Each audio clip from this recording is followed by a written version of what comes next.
शिव महापुराण की कथा कहती है, भगवान देवादिदेव महादेव का चरित्र कहता है, उमा महेश का चरित्र कहता है, उमा महेश की पवित्र कथा करती है, उमा महेश का पवित्र चरित्र कर रहा है। उमा महेश शिव महापुराण वर्णन कर रही है।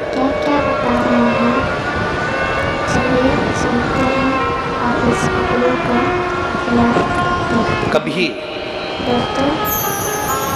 आपको लगे कि मेरे जीवन में बहुत संघर्ष का समय चल रहा है, बहुत तकलीफ का समय चल रहा है, बहुत कष्ट का समय चल रहा है, बहुत दुख का समय चल रहा है, बहुत कष्ट का समय चल रहा है, बहुत तकलीफ का समय चल रहा है,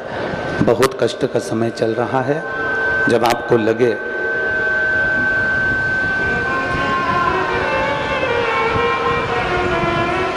जब आपको महसूस होने लगे कि बहुत कष्ट का समय है, बहुत तकलीफ का समय है, बहुत कष्टप्रद समय चल रहा है, शिव महापुराण की कथा कहती है 2 बेलपत्र,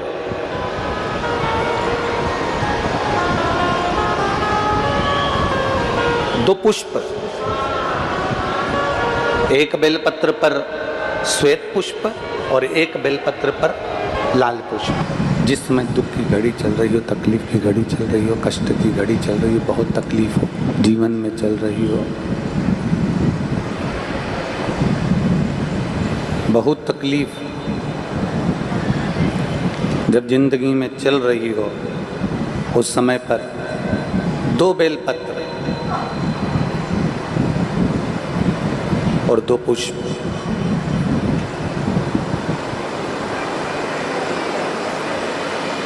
दो बेलपत्र और 2 पुष्प, एक पुष्प लाल लेना है, एक पुष्प लाल लेना है और एक पुष्प श्वेत लेना है।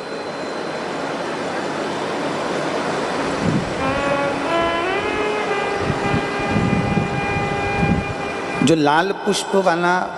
बेलपत्र है उसको अशोक सुंदरी वाली जगह पर समर्पित करना है।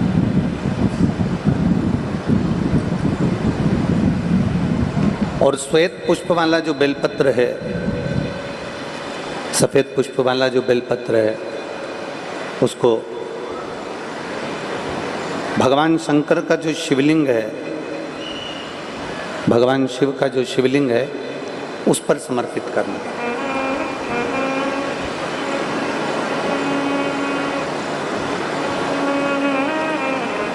एक जो लाल बेलपत्र,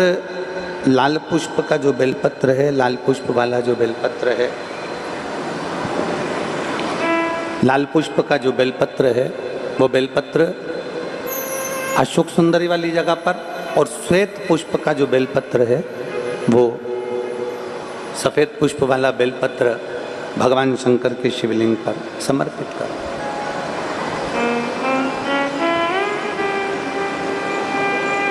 अपने दिल की कामना अपने मन से बाबा से प्रार्थना करो, अपने हृदय से भगवान शिव को कहो और दिल से देवादिदेव महादेव को कह कर आओ, दिल से, हृदय से।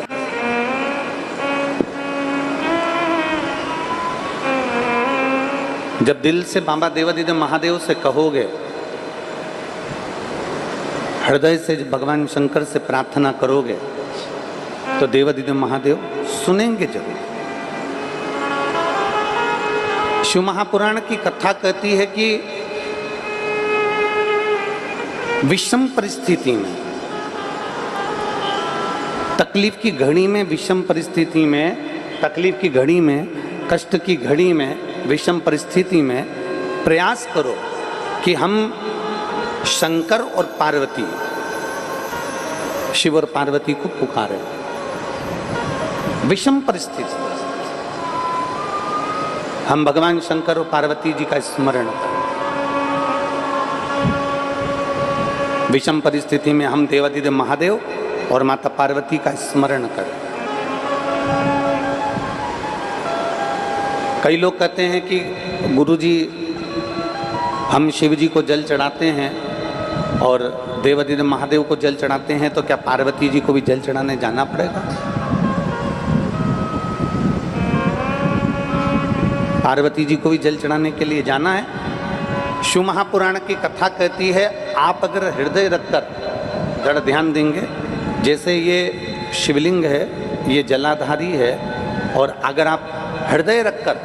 जब हम देवादिदेव महादेव को जल चढ़ाते हैं, शंकर जी को जल चढ़ाते हैं, और वहीं जल चढ़ाते चढ़ाते आप अशोक सुंदरी वाली जगह अर्थात माता पार्वती जी का हस्तकमल और अशोक सुंदरी वाली जगह पर भी अपने जल को थोड़ी सी धार लगा देते हैं, तो शंकर और पार्वती दोनों को ही वो जल समर्पित हो जाता है। वैसे तो शिव महापुराण की कथा ये कहती है कि केवल एक देवादिदेव महादेव को जल चढ़ा देने से, शिव महापुराण की कथा कहती है 64 योगनियाँ हों, सारे देवी देवता उस शंकर भगवान के शिवलिंग में विराजमान हैं। तो शिव महापुराण की कथा कहती है जब हम एक लोटा जल, जैसे हमने दूसरे दिन की कथा में एक बात कही थी कि अपने पितृदेव, अपने कुल देव, अपने ग्राम देव, अपने स्थान देव, अपने नगर देव, किसी भी देवता का अगर हम स्मरण कर रहे हैं और हमको नहीं मालूम कि हमारा कुल देवता कौन है, हमें नहीं मालूम हमारी कुल देवी कौन है, हमें नहीं मालूम हमारे पितृ कौन है, हमें नहीं मालूम कि हमारे स्थान देवता कौन से हैं, हमें नहीं मालूम कि हमारे खेड़े के देवता कौन से हैं, तो शिव महापुराण की कथा कहती है एक लोटा जल जब हम देवादिदेव महादेव को समर्पित करते हैं तो सारे देवताओं को वो जल प्राप्त हो जाता है और सारे देवता मिलकर हमारा कल्याण कर देते हैं।